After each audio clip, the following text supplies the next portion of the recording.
আসসালামু আলাইকুম। Launch travel with আপনি স্বাগত। সরাসরি সাঁতারগাঁ থেকে অনেকে কমেন্ট করতেছে যে আজকে লঞ্চ চলাচল শুরু হয়েছে কিনা বা লঞ্চ চলাচল করে কিনা, তা জানানোর জন্য অনেকেই কমেন্ট করছে, সেই কারণেই এই ঘাটে আসলাম।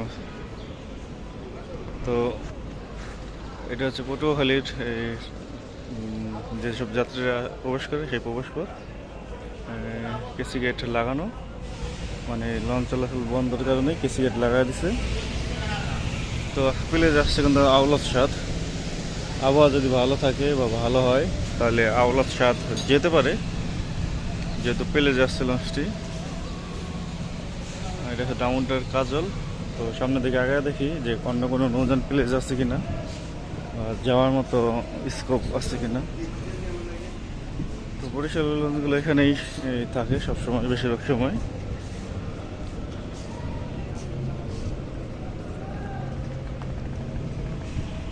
তো গতকাল কিন্তু কয়েকটা লঞ্চ প্লেজে ছিল, তারপর এক এক করে যাত্রা বদল করে সর্বশেষ লঞ্চ ছিল এমবি ভোলা।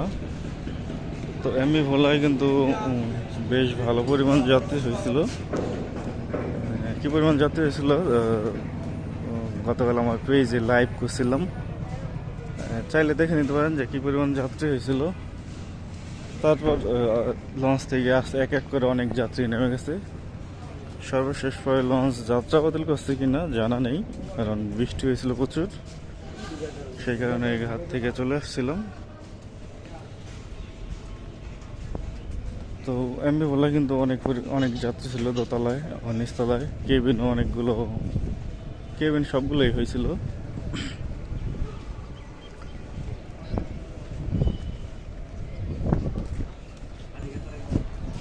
তো বরিশালের লঞ্চগুলো গতকাল যেভাবে প্লেজে ছিল সেভাবে প্লেজে আছে। বরিশাল থেকে কোনো নৌযান ছেড়ে আসেনি।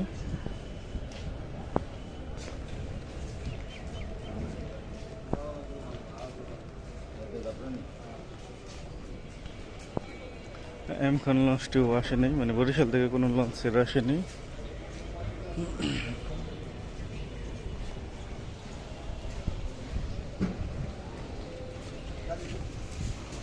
তো ষোলমূলদের উদ্দেশ্যে অভিযান পাস দেখা যাচ্ছে। গতকাল কিন্তু মানিক পাস ছিল, রাজংশ 10 ছিল গতকাল, রাজংশ 10 এখনো আছে। ঢাকা কিন্তু গতকাল সারাদিনে বৃষ্টি ছিল, তার পাশাপাশি অনেক বাতাস ছিল।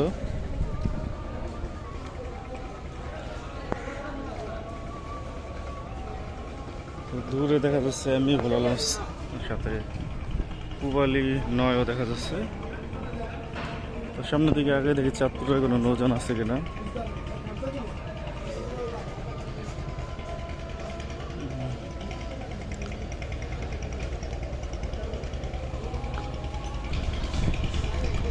ষোলমূলাদের উদ্দেশ্যে কিন্তু প্লেজ আসছে অভিযান 5।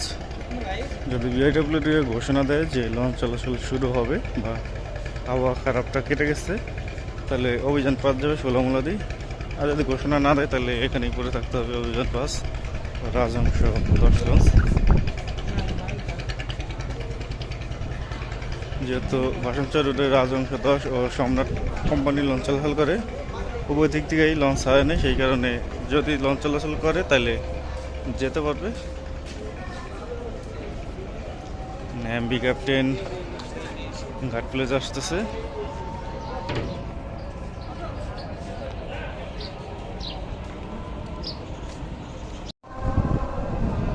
তো টার্মিনালের বেশিরভাগ গেটে কিন্তু বন্ধ, লঞ্চ চলবে কিনা জানা নেই।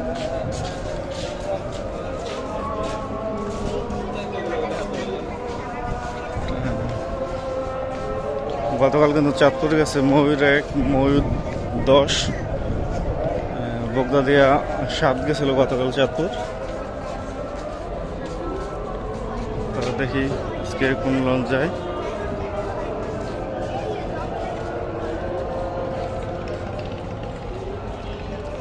পুবালি 9 প্লেজ আসছে চরমতার যাওয়ার জন্য। দেখা যাক। পরবর্তীতে কী হয়। এখন বর্তমানে এইসব লঞ্চ প্লেজে আছে, এমবি বলা আছে প্লেজে, ওয়ালি নয় ও প্লেজে ঢুকতেছে এমবি ক্যাপ্টেন।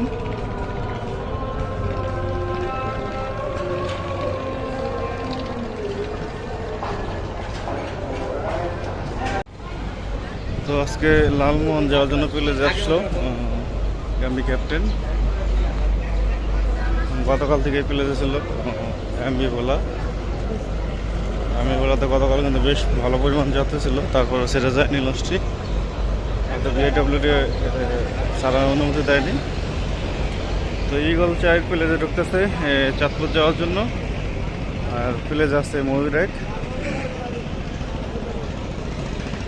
আর একটি লঞ্চ প্লেজ আসতেছে, সম্ভবত কর্ণফুলী নয়। তো এখন কর্ণফুলী নয় লঞ্চটি প্লেজ আসবে,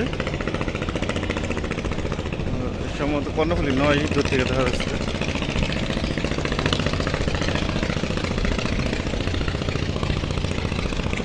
চাঁদপুর ঘাটের দিকে গেলে দেখা যাবে যে চাঁদপুরের লঞ্চ চলাচল করে কিনা বা যাত্রা উঠতেছে কিনা। তো এটা হচ্ছে লালকুটি ঘাট।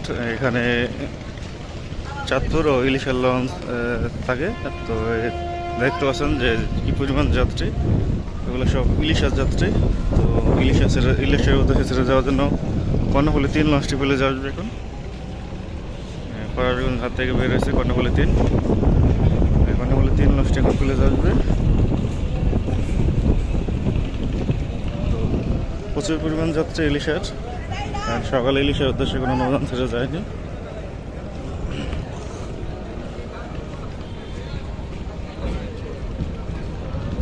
এখানে হচ্ছে ময়ূরেক, চাঁদপুরের উদ্দেশ্যে ছেড়ে যাবে 12:30টায় অথবা 1:30টায়, দুপুর 12:30 অথবা দুপুর 1:30টায় ছেড়ে যাবে চাঁদপুরের উদ্দেশ্যে।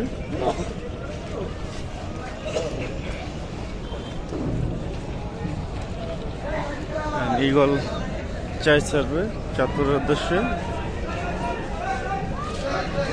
দুপুর 2:30টায়। প্লেজে ঢুকলো ময়ূরাকে, কিন্তু যাত্রী আছে অনেক, ছেড়ে যাবে টাইম মতোই। পাশে রয়েছে কর্ণফুলী 9 প্লেজে যাচ্ছে।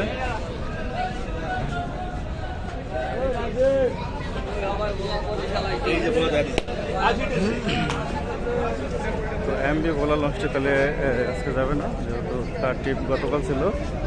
এমবি কর্ণফুলী 9 প্লেজে যাচ্ছে বর্তমানে। আর এবার সে রয়েছে ইলিশের লঞ্চগুলো, সকালে যেসব লঞ্চ ছিল তো সেই সব লঞ্চগুলো যায়নি। তো ভিডিও দিয়ে পর্যন্ত এতক্ষণ সাথে থাকার জন্য অসংখ্য ধন্যবাদ। লঞ্চ চলাচল স্বাভাবিক হয়েছে, কিন্তু সব রুটের না।